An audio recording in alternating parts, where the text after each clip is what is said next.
السلام علیکم ورحمۃ اللہ وبرکاتہ۔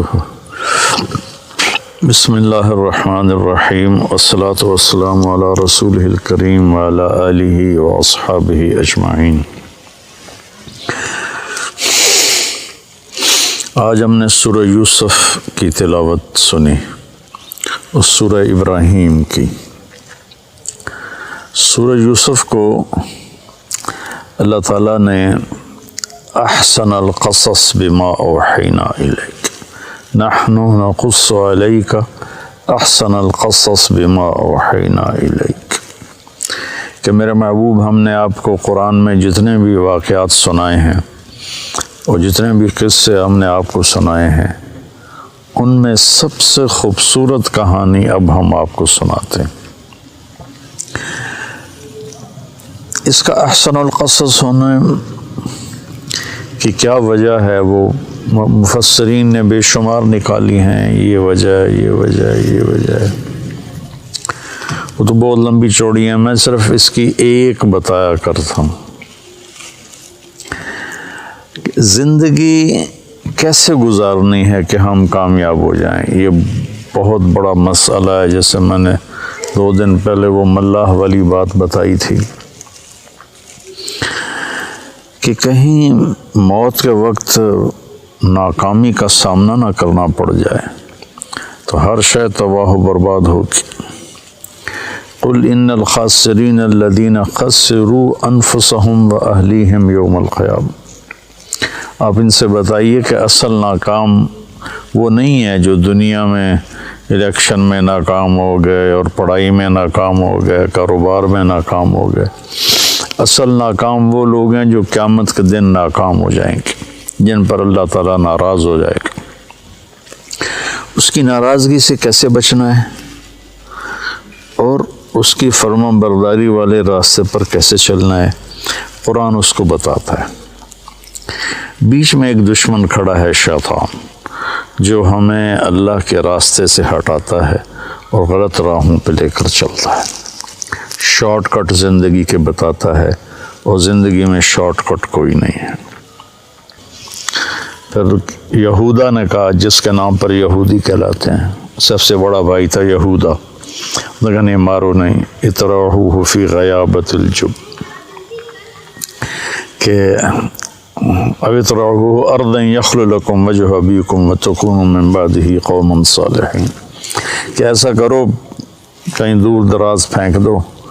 اور پھر تمہارا باپ ہوگا، تم ہوگے،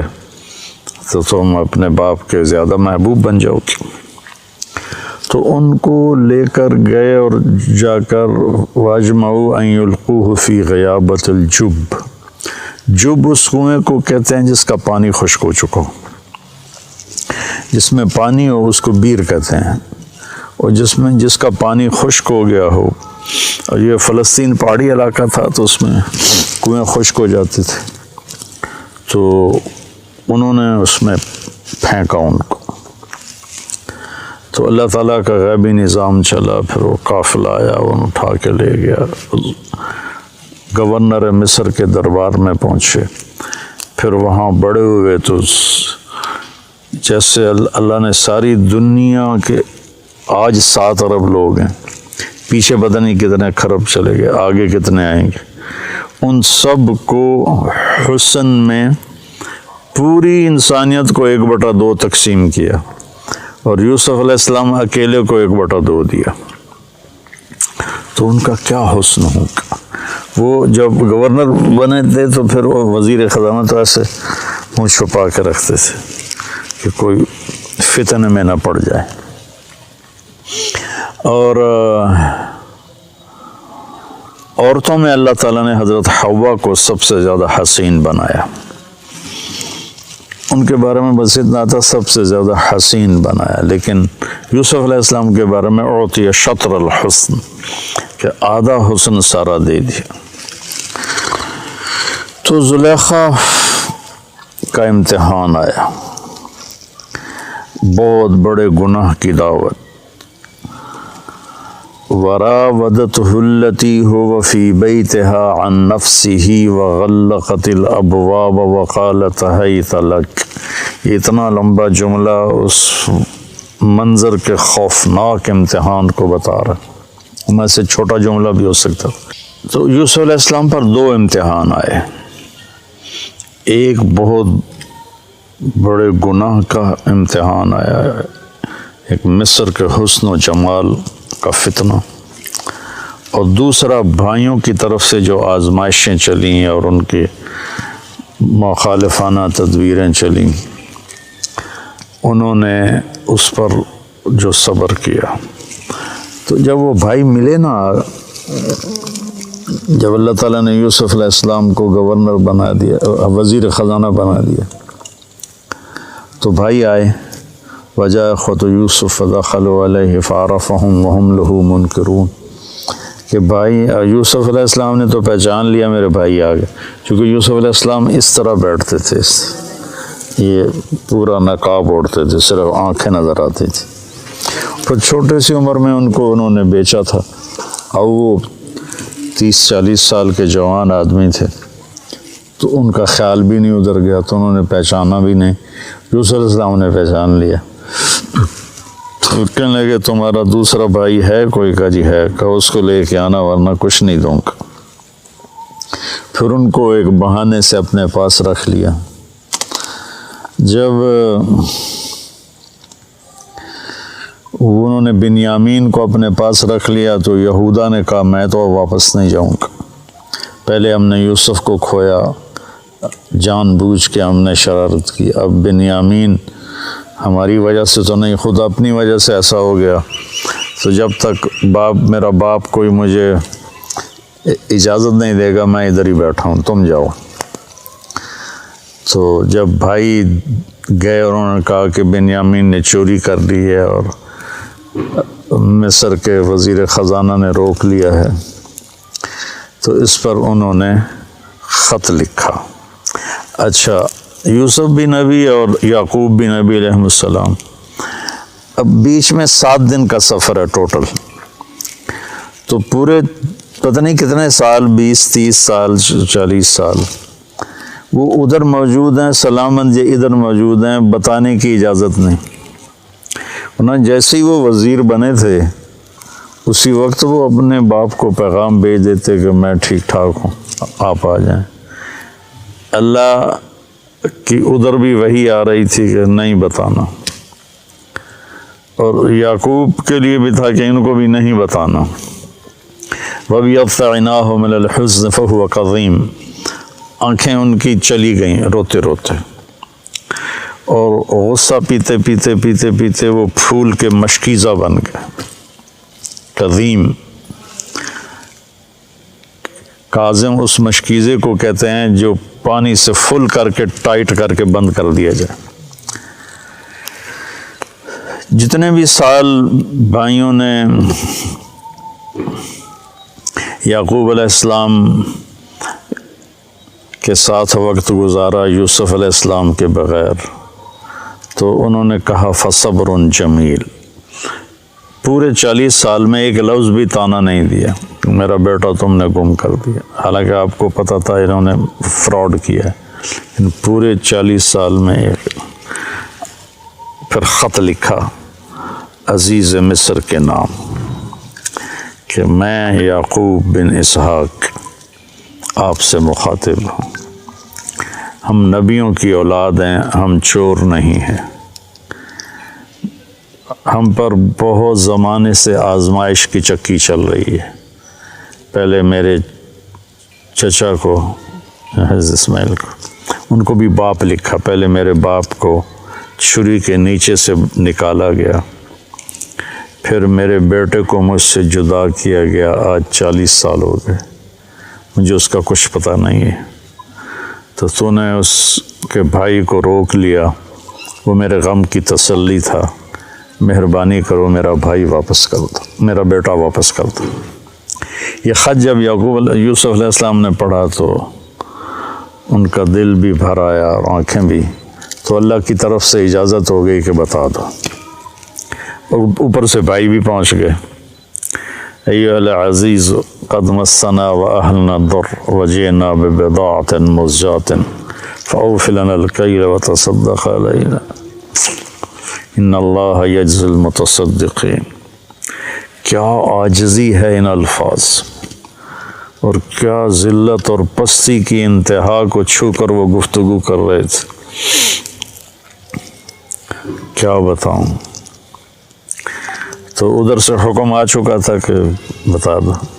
تو اس طرح اوڑا ہوا تھا نا اپنے پگڑی کا جو یہ تھا نا، اس کو ایسے رکھتے تھے۔ تو جب انہوں نے کہا کہ ہم یہ تھوڑی سی پونجی لائے ہیں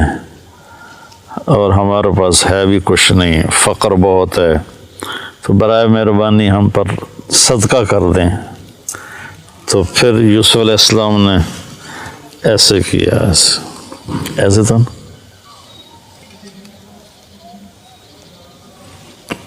هل علمتم ما فعلتم بيوسف وأخيه إذ أنتم جاهلون۔ سبحان اللہ، کیا نبی کے اخلاق ہیں۔ کیا تمہیں کچھ خبر ہے جو تم سے بے خبری میں یوسف کے ساتھ کچھ تھوڑا بہت ہو گیا تھا، تھوڑا بہت، قید کاٹی 9 سال، زنا کی تہمت لگی، منڈی میں بیچے گئے، کتنی لمبی چوڑی گھاٹیوں سے گزر کر، اور ان کو اس کا سبب کون تھے بھائی، ان کو کہہ رہے ہیں وہ حل وہاں بولا جاتا ہے جہاں مجھے، اس کو اردو میں کہتے ہیں آپ کو پتہ چلا،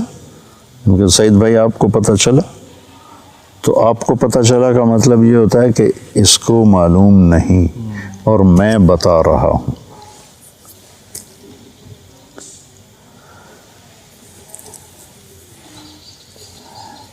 یہ جہاں زیب کا بیٹا فوت ہوا تھا عبداللہ، تو میں آیا رائمنڈ سے،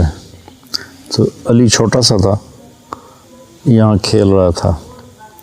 میری گاڑی اندر انٹر ہوئی تو بھاگ گیا، آپ کو پتہ چلا عبداللہ فوت ہو گیا ہے۔ وہاں سے میں نے حل کا مطلب سیکھا کہ حل اتاک حدیث الغاشیہ، آپ کو پتہ چلا جو چھا جانے والا دن ہے وہ کیسا ہے۔ تو حل وہاں بولا جاتا ہے جہاں یہ ہو کہ بھائی مولوی حذیفہ کو جو میں بتا رہا ہوں نا اس کو معلوم نہیں، تو حل آپ کو کچھ پتہ چلا، جنہوں نے کیا ہی سارا بربادی قدم قدم پہ سازش، ان کا حل علمتم ما فعلتم، فعلا کا جو صیغہ ہے یہ غیر ارادی حرکت کے لیے ہوتا ہے، جیسے میرا یہ میں پاؤں ہل رہا ہے نا، یہ غیر ارادی حرکت ہے۔ فعلا استعمال ہوتا ہے غیر ارادی حرکت کے لیے، پھر ارادی کے لیے بھی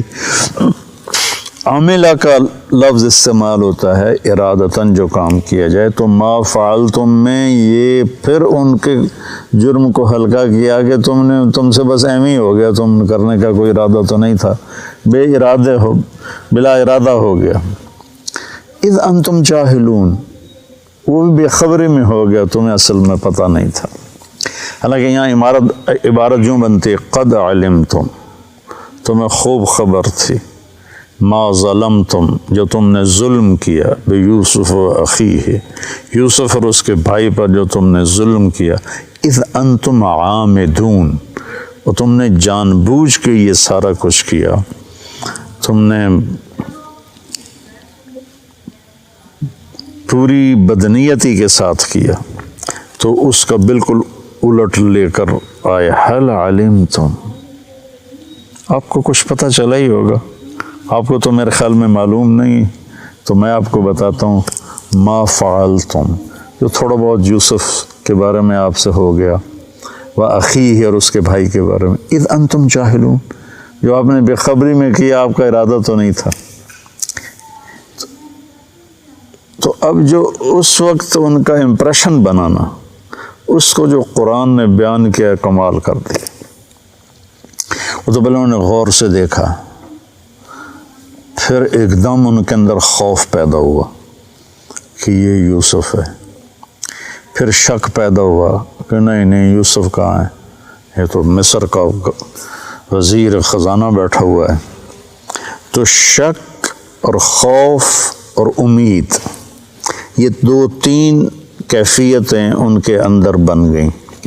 جو متضاد قسم کی تھی۔ ان کو جو قرآن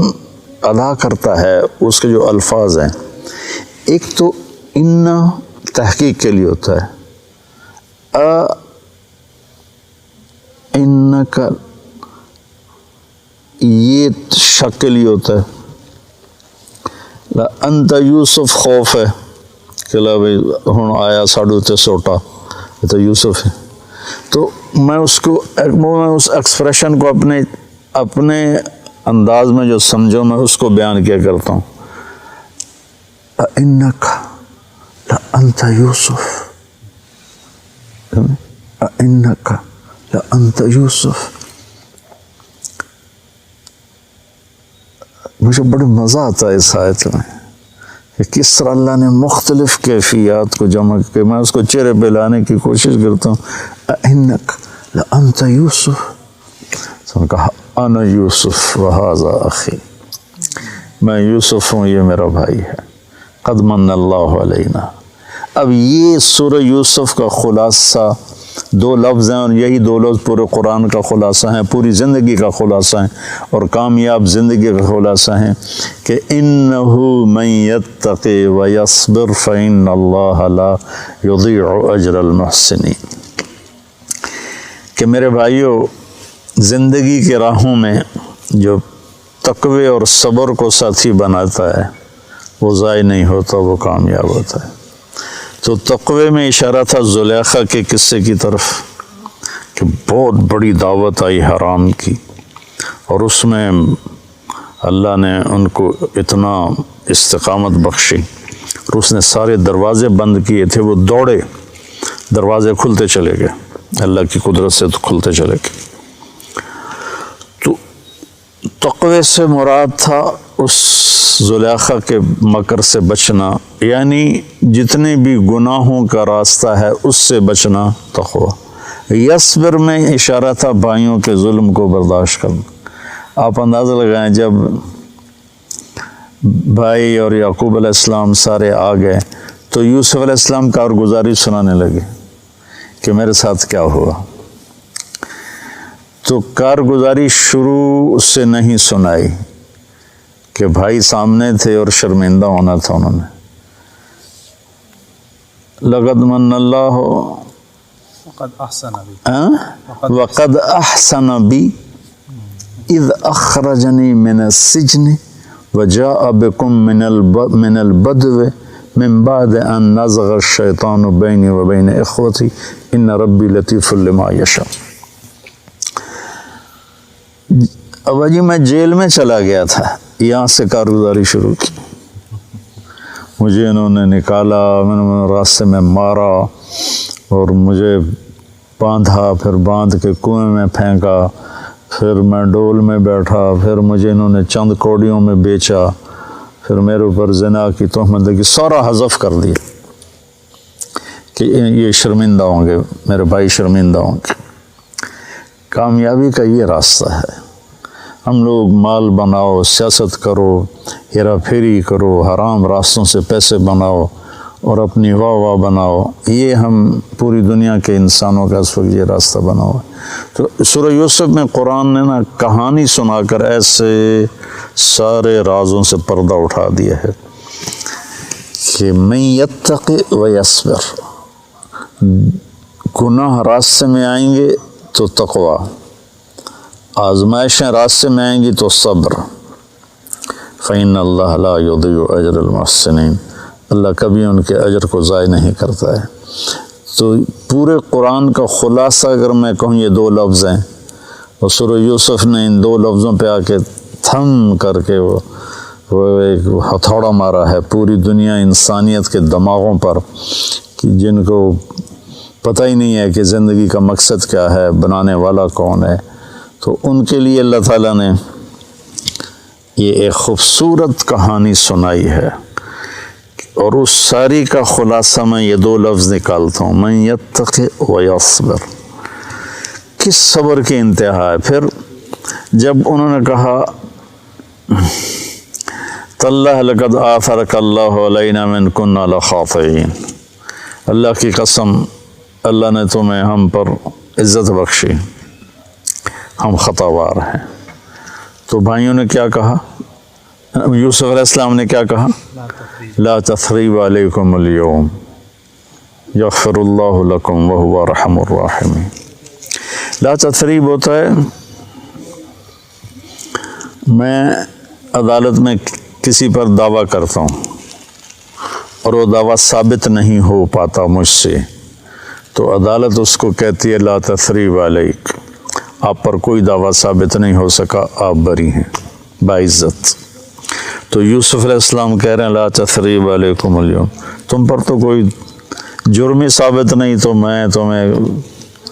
کیا کہوں کہ بھئی تم نے یہ کیا۔ یہ یوسف، سورہ یوسف ایسے نچوڑ کے نا، جیسے والعصر میں اللہ تعالیٰ نے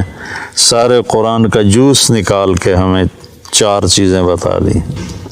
ایسے سورہ یوسف میں اللہ تعالیٰ نے سارے قرآن کو ایسے 2 لفظوں میں بند کر دیا ہے کہ اپنی زندگی میں تقوی اختیار کرو اور اپنی زندگی میں صبر و اختیار کرو، تو راستے کے سارے رکاوٹیں اللہ تعالیٰ اپنی قدرت سے دور فرما دے گا۔ سورہ یوسف میں یہ ایک بہت خوبصورت پیغام ہے۔ ہم لوگ اپنی زندگی میں یا تو گناہوں میں پڑ جاتے ہیں، جھوٹ، فراڈ، فریب، یا پھر بے صبرے ہو کے غلط راستوں پہ چل پڑتے ہیں۔ تو بھائیو یہ راستہ ہے جس پہ چل کے ہم